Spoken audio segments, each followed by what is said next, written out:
আজকের রেসিপি পনির পোলাও। দেখুন আমি কিভাবে তৈরি করছি। আর এই আলুর দমের রেসিপিটা আমার দেওয়া আছে চ্যানেলে, সবাই দেখে নেবেন আর সুন্দরভাবে এইভাবে পরিবেশন করুন নিরামিষ দিনে। আমি কড়ার মধ্যে ঘি দিয়ে দিয়েছি। ঘিটা গরম হলে আমি পনিরগুলো ভেজে নেব। আমি পনির পোলাও বানাবো, তাই ছোট্ট ছোট্ট করে পনিরগুলোকে টুকরো টুকরো করে কেটে নিয়েছি। তার এমনি হালকা একটু চাপ দিয়ে পনিরগুলো ঘিয়ের মধ্যে ভেজে নেব।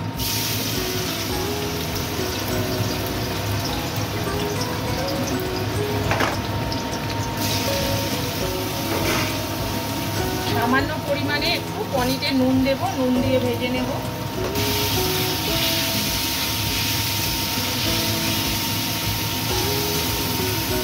ঘি দিয়ে ভাজলে কি হয়, সুন্দর লাগে ভাজলে। যেহেতু পনিরটা এত সুন্দর আর পোলাও বানাবো, তাই ঘিয়ে ভাজলে টেস্টটা অপূর্ব লাগে। আমি এই গামলার মধ্যে পোলাও বানাবো, তাই হালকা জলটা গরম হয়ে গেছে আর পরিমাণ মতন জল দিয়ে দিয়েছি। আমি কিন্তু না জল দেব না। এর মধ্যে আমি দিয়ে দিচ্ছি পরিষ্কার করে ধুয়ে রাখা গোবিন্দভোগ চাল নিয়েছি।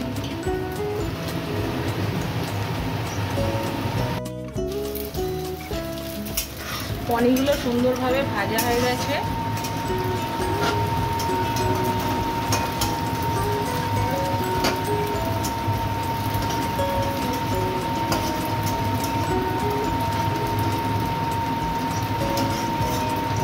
দিয়ে দিচ্ছি ওই পনির ভেজে যে ঘিটা বেশি আছে, এর মধ্যে তেজপাতা আর গোটা গরম মশলা, এলাচ, লবঙ্গ, দারচিনি দিয়ে দিলাম। অল্প কিশমিশ দিয়েছি, কেন ছেলেরা কিশমিশ খেতে চায় না।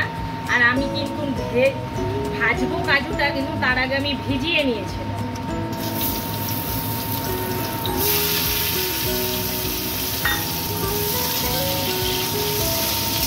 এটা ভেজে নিচ্ছি।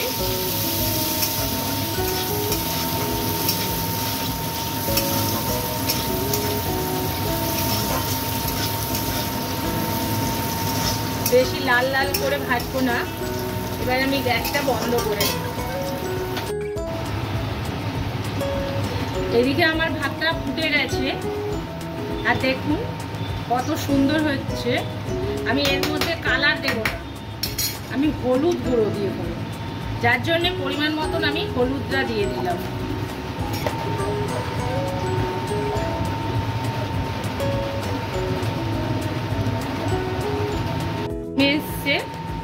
আমি এর মধ্যে দিয়ে দেব এই কাজু, আমি ঢেলে দিচ্ছি।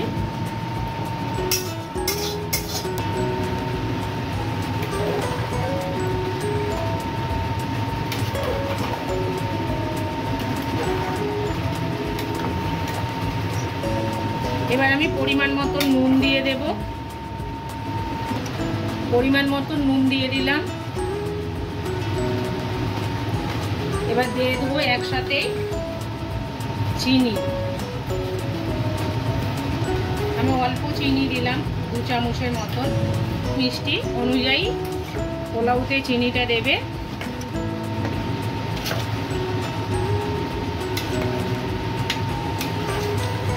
হয়ে এসছে সুন্দর।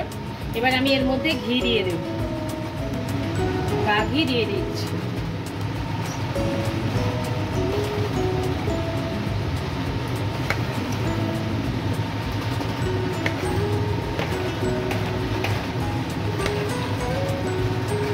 এটা ঠান্ডা হলে ঝরঝরে হয়ে যাবে। আমি এবার দিয়ে দেব পনির।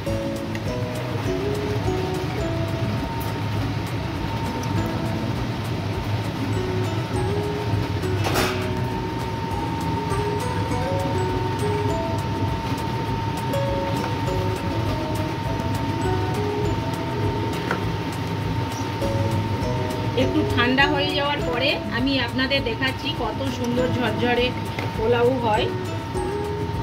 দেখুন কত সুন্দর আমার পোলাওটা রেডি। আমি এবার বন্ধ করে দিচ্ছি।